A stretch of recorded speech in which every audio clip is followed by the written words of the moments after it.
Okay, so this is what's going on. I need everyone to just simply chill, take a step back from everything you've been hearing about politics, about the Bernie Bros, their anger, and all of that stuff. I need you to take a step back and just relax and just chill. You know, pause the video if you have to, clear your mind, just because I want you to hear me. I really do. I want you to get a grasp, get a grip, get a grasp, hear me. All right. So at this moment, go ahead and pause the video and shake out all what you got to shake out. Get your tea, get your water, get your soda, get your whatever you got to get. But nothing crunchy, please, nothing crunchy. And if you got nothing, it's all good. So, you know, pause it here. And, you know, I'll count to about 3 and then I'll continue.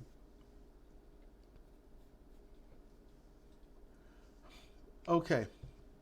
Now, this entire thing when it comes to the Bernie Bros, what I want you all to understand is that this is everything going around with Bernie Sanders, the Bernie Bros, the anger talk, Bernie's being angry and things like that. This is what you call the death rattle of an oligarch, the death rattle of a manipulative culture, the death rattle of a massive systemic social and government troll system. This is when it spreads from the minority to the majority. This is what you're hearing, the death rattles of people who are either racist, stupid, or both. There's no in between. There's no lesser or greater judgment. You're racist, stupid, or both. That's it. And I need you to understand why I'm saying this. This is important. When it comes to black people, the racist and more or less apathetic whites and whatnot, when black people would rise up in voice, never power, voice, because in order to have power, you must first have a voice. And when black people want to be heard, when black people want to be seen as equal, yes, they get on their soapbox. They get on the podium. That's what they did with the Black Panthers, Malcolm X, Martin Luther King Jr., and anybody else. It didn't matter. And they all had the moniker of what? The angry black man. As the angry black man became popular with their Caucasian female counterparts, it shifted from there being the angry black man on the lips of everyone to now the angry black woman. Because then the black woman wants to be heard. The black woman wants equality. The black woman wants better job security.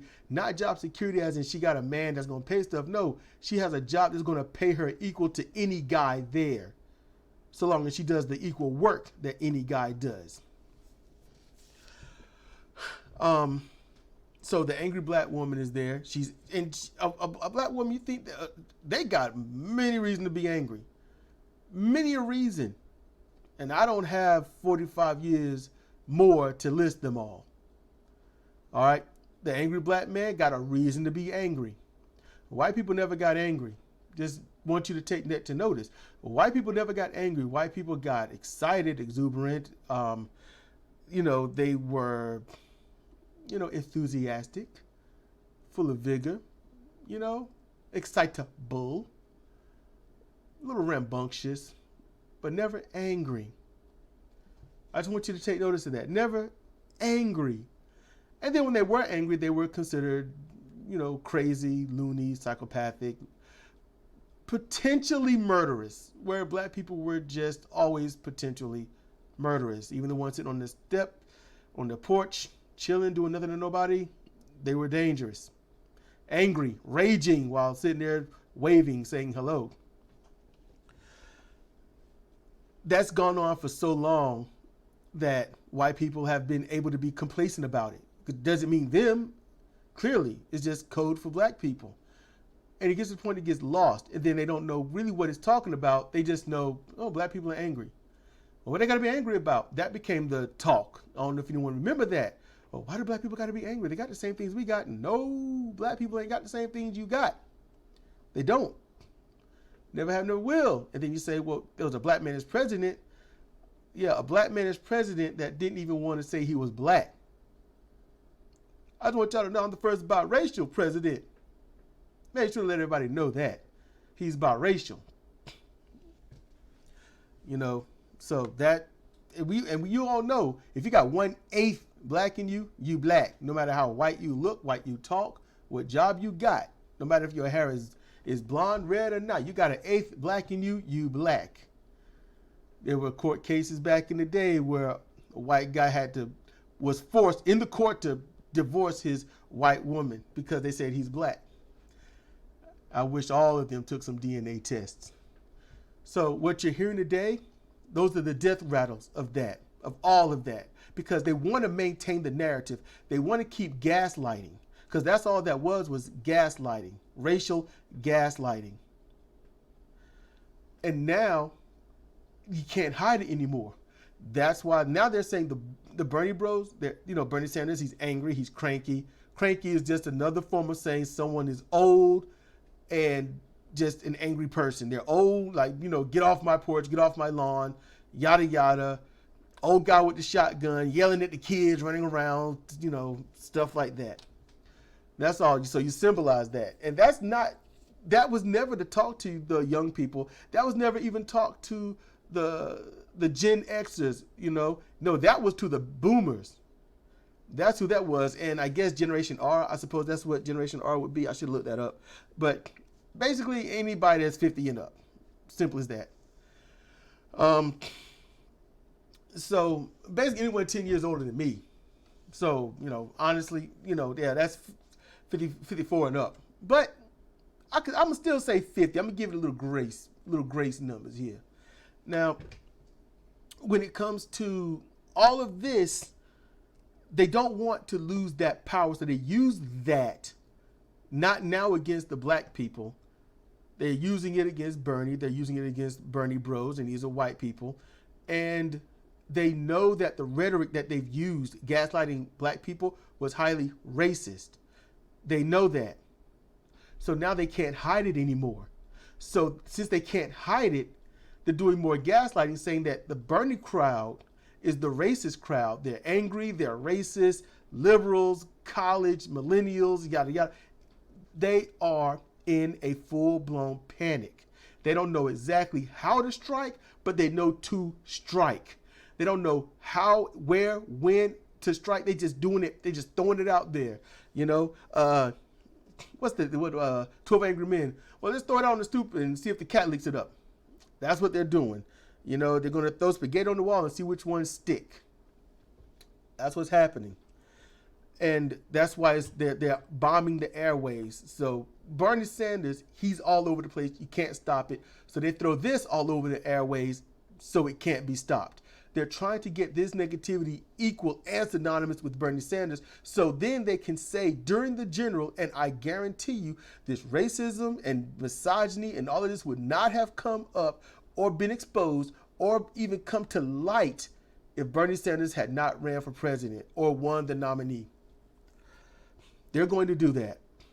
And they're going to keep placing Bernie Sanders with all of this. Now, why are they using the Bernie bro? The Bernie bro showed up when he was going against Hillary Clinton in 2015. And the Bernie bro, just some people saying, look, we're bros for Bernie. And you get tired of saying that, so you're Bernie bros. But then again, they didn't even give themselves that. The right wing gave them that, Bernie bros. And then like the quote unquote left wing always do, they hear something that the right wing says and then they run with it, try to make it their own, and then they gotta spend the entire time explaining it. They say this, but we're not that. Let's explain what we are. And these are the people that were Bernie or bust. These are the people that were, if you say one mean thing about Bernie Sanders, we will certainly say one truthful thing about you. They were in the streets with everyone, we're with her. we're with her, screaming, you're misogynistic because you're not on Hillary's side. You're going to hell and you're misogynistic because you're not on Hillary's side. If you're not voting for a female, you're a misogynist. And they were like, screw you. We're going to shout back with equal venom, equal vigor. Okay? So that's where that is coming from. And it has not left. It quieted down. It died down after Trump won. Problem is, the Bernie bro died down, but they kept blaming Bernie Sanders. You split the vote, you split the vote, you split the vote. The problem is Hillary, she won the popular vote by slightly over 3 million. The delegates should have, by law, by the Democrats' own rule, gone with that vote, but they chose not to. They made the choice to say, we're not going to go with Hillary. So instead of blaming the system that you helped stay in power that screwed you over, you blame somebody else. You blame Bernie, the guy that you screwed over, vociferously screwed over. Didn't even try to hide it. And then when he goes on the campaign trail for you, he says, you're going to have to earn my voters. You're going to have to earn their vote. But his voters went to her anyway because they didn't want Bernie. Not Bernie, they didn't want Trump. Excuse me. They didn't want Trump. The Bernie supporters didn't want Trump, so they went to Hillary. I voted for Jill Stein because fuck Hillary. Now, that's his own separate thing. In any case, what's happening is now they are like, look, that anger that the Bernie bros had, we're going to bring it back up. And since we're going to bring it back up, now we're going to associate that anger that they have with Bernie Sanders. And since they logically, rationally know that no person is responsible for another person's actions unless that person coerced them to do it, they have to just conflate it. Because Bernie Sanders has made sure to say, if they're Democrats or Republicans that plan to vote for me or donate money to me that's verbally or physically harming other people, then I don't want their money. I don't want their vote. He said that clear last campaign, and he said it too many times this campaign. If you're going to harm people by any means, I don't want your vote. I don't want your money. Now that's some standards for you. Nobody else has those standards. Nobody. All right, you go on that debate stage, nobody has that standard. Bernie Sanders he's tried to ward off the Bernie bro to an extent. You know, like, look, if they're angry and they're doing these bad things, then, you know, hey, that's them, and I rebuke them. I don't care. I'm gonna stay away from them. I don't want their vote. I don't want their time, and they need to stop doing it. But they won't stop. They're gonna, and when I say they, I'm talking about the media, the people interviewing Bernie Sanders, the people that keep conflating this Bernie bro stuff. They're the ones that will not stop doing it. And he has to keep going out there and quote unquote apologizing for actions of people that he has no control over. Nobody's thinking. That's why I want you to take a step back. Take a step back and think. That's what I wanted. Take a step back and think. Bernie Sanders wants a lot of positive things. He wants a ton of positive things. And at the same time, everyone that's against him are not talking about these positive things. They're actually anti-positivity. If you are going through bad times, there's no way out. No one that's trying to help you.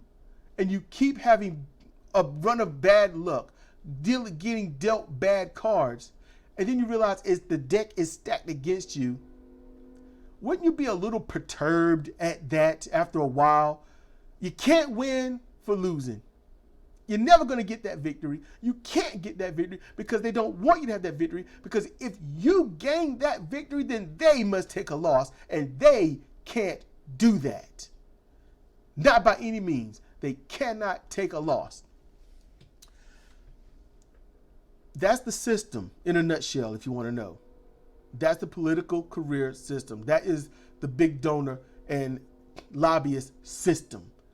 Whatever you do, do not take a loss of revenue, dividend, or anything. You don't take a loss. If you know that, I was about to get into the job stuff. I'm not going to do that. They know they have to do this in order to maintain the status quo. Without the status quo, they take a loss. The status quo is what they marched in and what they preached for 40, maybe even 60 or more years. And that status quo is what the boomers, Generation R, grew up believing. Generation X grew up thinking was, well, that's just the norm, ain't it? And then you get hurt enough times. And Generation X, we are the first woke. Because we're the ones that grew up believing the boomers, the oligarchs, the donors, all of them, the Fox and ABC, NBC, MSNBC, CNN, and all that. We grew up listening to that crap, listening to their propaganda against us, listening to everything that they had to say against everything that makes us us. And while doing everything they can to make sure that we can't prosper, then they say we're lazy. You send the jobs overseas and we feel it first. And then they tell you you don't have money. And since you don't have money, you shouldn't be having children because you can't take care of them. Well, that's the first way you stifle out a minority group. That's the first way you murder a minority group. That's the slowest genocide. You don't have the money to take care of your children, then why are you having children? When you broke, you got two things you can do. Sleep all day and fuck. You're going to have children one way or the other because you ain't got the money to get contraceptive. And you know something? People get a little lonely. It's in every R&B song. They get a little lonely sometime. And that's what happens. And you're going to have children. So you have these children. You can't afford them. You make them feel guilty. You make them feel, women, you want to talk about being angry? You got a biological clock. And that starts at age 27 roughly. And it's going to be massive at age 40. But during that time, you get a little lonely sometimes. And the black woman, she's like, hey, I want a man. I want a boyfriend. And if she has a woman, they might want to, adopt. They might want to, artificial insemination or natural stimulation, whatever they choose. And they're made to feel like crap for having a child. They're made to feel like shit. They watch these movies of all these white people having these children and smiling and holding the top and bottom of their abdomen and just smiling. It's just, oh, so happy. Oh, my child. Oh, my baby. My unborn baby. And they have to sit there in their home, jacked up home or apartment with a child. And they are programmed through society to hate that child that they want to love so much. That's how you get a toxic household.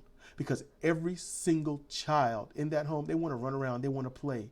But they can't do it. They don't have a massive yard to do it in. They don't have the freedom of a 2 or 3 acre home or yard to run around in and be safe with a fence or whatnot or gated community. They in the hood. They in public housing. It's all cloistered. You can't be safe. You got to have adult supervision. And even then, you can run in this area, but watch out because cars coming in and out all the time. Black children are the first children to learn, get the fuck out the way of cars. All right. If you black, you've heard this. Look, that car hits you, you done. When that car coming at you, it ain't gonna slow down. A person will run over you. Black people have that talk with every one of their children. Man, somebody will run over you, they ain't gonna care. They're gonna keep on going. That's the first talk that Gen X got. Like, man, you better stay out them streets. Somebody will run over you and then that's it. Because the car ain't gonna stop. That's metal. You ain't. And a black woman got to look at a child and can't stand them. because they're making noise, they hollering, they in a place where you make too much noise and everybody's going to be mad because they trying to sleep and the kid just wanting to be a kid. Can't go nowhere, can't leave, can't escape. I know I'm on a tangent, I'm on a rant, but just please hear me out. Please hear me out. All right? If this is uncomfortable for you, then you need to step out your bubble of privilege and just listen. That's what you need to do. Step out your little privileged bubble and listen. Because this is reality. All right? I don't cater to nobody. I don't hold no favorites. Shit is real. And if you can't handle reality, you don't need to be on this channel. You don't need to be subscribed to me because I'm going to talk on the real. To the best of my knowledge, to the best of my capability, and sometimes from my observations, most of the time from my experience. And I've had to see this. And that woman just might have a man in the same area who's doing the best he can, working 1 or 2 jobs. He ain't home, so she's lonely. He's always at work. He's with the fellas, but physically, he's lonely. That's what's going on. And she's like, he ain't bringing home enough money to get the hell out of here. We want to get out of this apartment, out of this crap, out of public housing. Sometimes it might be in a home, but it's a crap home, and they want to get somewhere where it's decent and nice. Can't do it, so she's mad at him. She's mad at him. She don't want to do much because she's pissed. Now he's mad at her because she ain't doing much. That relationship is on thin ice. And that's why you have a lot of black women by themselves, because they are not allowed to love freely and peacefully. And so to the black people out there, when they look at white people, the news, or walking around anywhere just happy and doing whatever the hell they want to do, and literally walking around on their phones, not paying attention, or driving on their phones, not paying attention, it's like, y'all are so privileged, you have no idea danger exists. And that is what it looked like. I'm not saying that's what it is, but that is what it looked like to us. If you can't handle that, if you think it's a lie, challenge me. Challenge me. You'll lose. You will lose. I promise you. Black people are suffering. They don't have a bank that they can trust. They don't have people that they can trust, because all the other black people are taught to hate the other black people. That's what's taught. And so you got Bernie Sanders out there. He's trying to galvanize. He's trying to say, all of those things that create your woes, I'm going to do away with it. You want more money? A minimum of $15? And honestly, $15 ain't shit. $15 an hour is what you call advanced mediocrity. That's it. $15 an hour would have been great 10 years ago. It would have been great 10 years ago.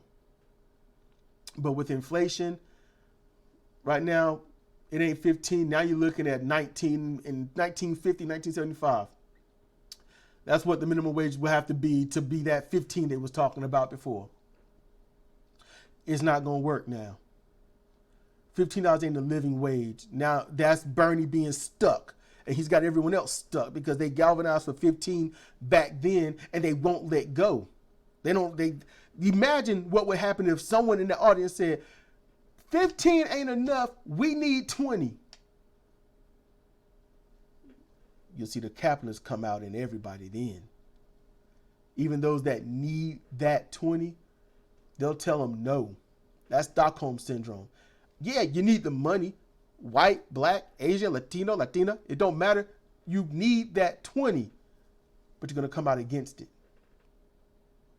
I can't even get people to use Ecosia, and that's just a simple ecosia.org and then just replace Google as your search engine. I can't even get people to do that. How's it going to be to get people saying not 15 but 20, to adjust? You want a true cost of living, it's going to be $25. Bare minimum, $22.35. People are beyond struggling. Bernie Sanders is trying to alleviate some of that. He's just a couple of dots from center left. That's as far as Bernie is. That's why I say he needs to be the bare minimum of what we have.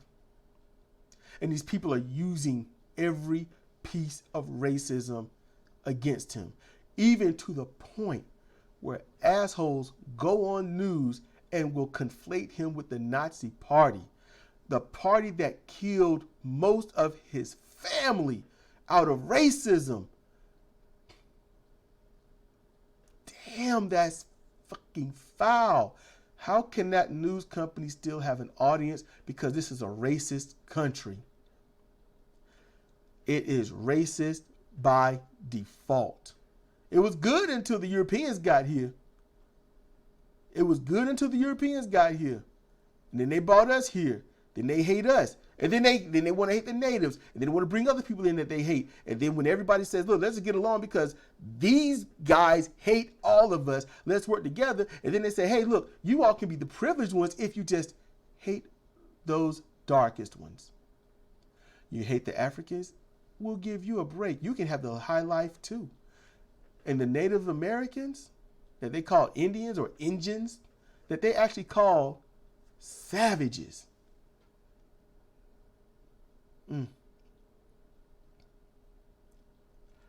If that ain't the toilet calling the porcelain white.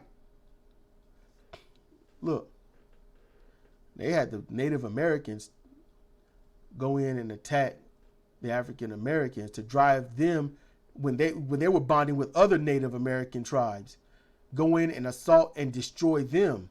And they did. And then what happened? They went in, the white people went in and killed them too, took the land. It has not changed. That's the country we're in. Now, I know I'm 26 minutes in, and hopefully that, you've been hooked. Hopefully you've been listening. I hope you have, because now we got to go to the next level.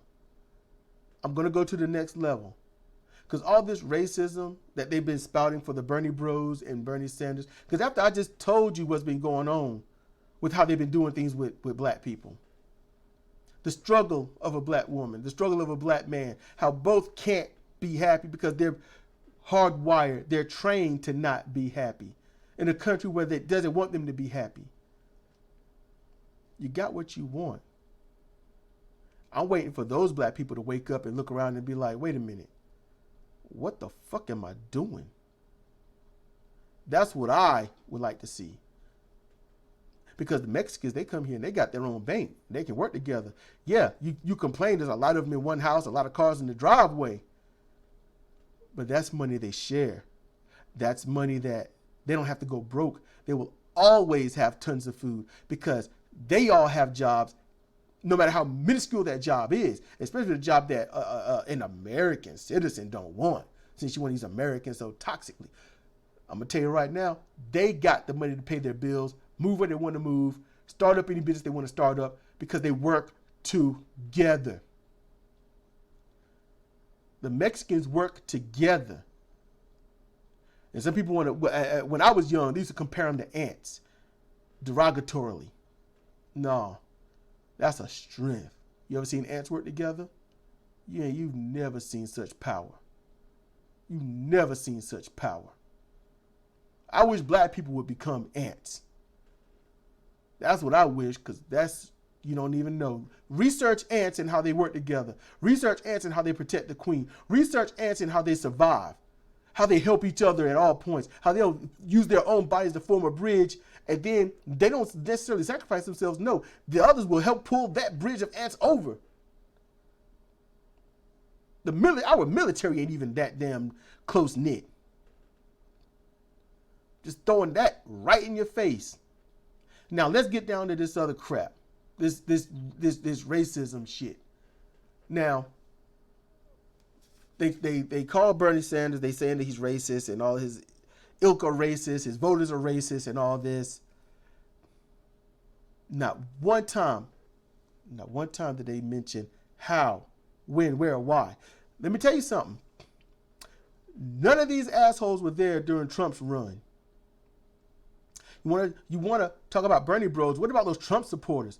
They still here. They still here. They're still voting. They're still plotting murders. Every one of them fools that committed any atrocity since November 2014 and up, that's because they had that much hope in Trump. And the closer Trump got to victory, the worse things got. Now, they came out in mass because Obama became president. And a lot of them knew what Obama was about. They knew the shit he was going to do. But when you're hardwired to be a racist, when you are comfortable with your racism, you don't get your message out in an actual meaningful way. You just do some racist shit. You do some real unfair shit. So when Trump comes in, that emboldened those same racists and the children that they preach that shit to. They, right now, are out there. Now, Bernie bros, they get on Twitter, they'll get on YouTube, and they will throw out the truths about people. And then they will troll the Republican trolls. That's what they do. They troll the Republican trolls, and the Republicans can't handle it. The inventors of the snowflake are the same people that can't handle anything above 50 degrees. They melt so damn easily. But racism, let's do a compare and contrast. This is comparative reasoning. Let's see how much reasoning we got here. Because this is Trump. This is Trump supporters. These are Republicans. These are these white people in the streets and colleges and on playgrounds and stuff. I'm not even going through all of them. I'm going through the ones that just stick out in my head the most. What happened under Trump? A woman was ran over and killed. That happened under Trump. That's on him. A woman was ran over and killed in Charleston. Deregulations are happening, so that means they're polluting the land with pig feces and piss in black neighborhoods. The Dakota Standing Rock tribe, it's bad enough Obama was doing it. Now with Trump, they just bulldozed it. Literally, the court said, you best not do it. And Trump said, it's happening. And it did. Their waters are now contaminated with oil.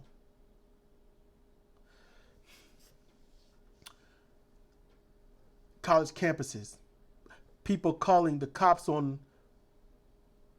a woman that goes to that college, that lives in that dorm, who is out doing her homework on the bench in the lobby, call the cops on her. Cops just can't take her word for it because, you know, she black. Cops are seeing black people on the streets and stuff. You're not going to obey the law to absolute perfect letter by every means that we could see. We're going to pull you. And when we pull you, we know you're going to have attitude. We know you're going to be upset, and we're going to tell you to calm down. You won't calm down. And since you won't calm down, we perceive you as a threat. Now we have to beat you up and or kill you. That has been going on. In colleges and high schools, there are black baby dolls put up with N-word written on it, the walls, toilet paper, with a noose around their neck. This is under Trump. Black kid wants to hang with these white kids, want to be their friend. They legitimately hang him from a tree, killing him. And no one just knows what happened. They figured it was a joke. Even one person said, and this, he was called a progressive Texan or something like that. I haven't subscribed to him since. He hadn't made any videos, and I haven't heard anything else. But he said the line, and as progressive as he was, because he say a lot of great things, but he's hardwired for racism. So I don't blame him because he's trying to be the best that he can be. But even he said the line about that incident, they got the wrong kid. It was mistaken identity. And I told him that, and I remember writing on that the channel, I said, do you have the understanding that even if they had the right kid, whatever the right kid is, that they hung a black kid with the noose knowing what it represents. And those children were 14 to 16.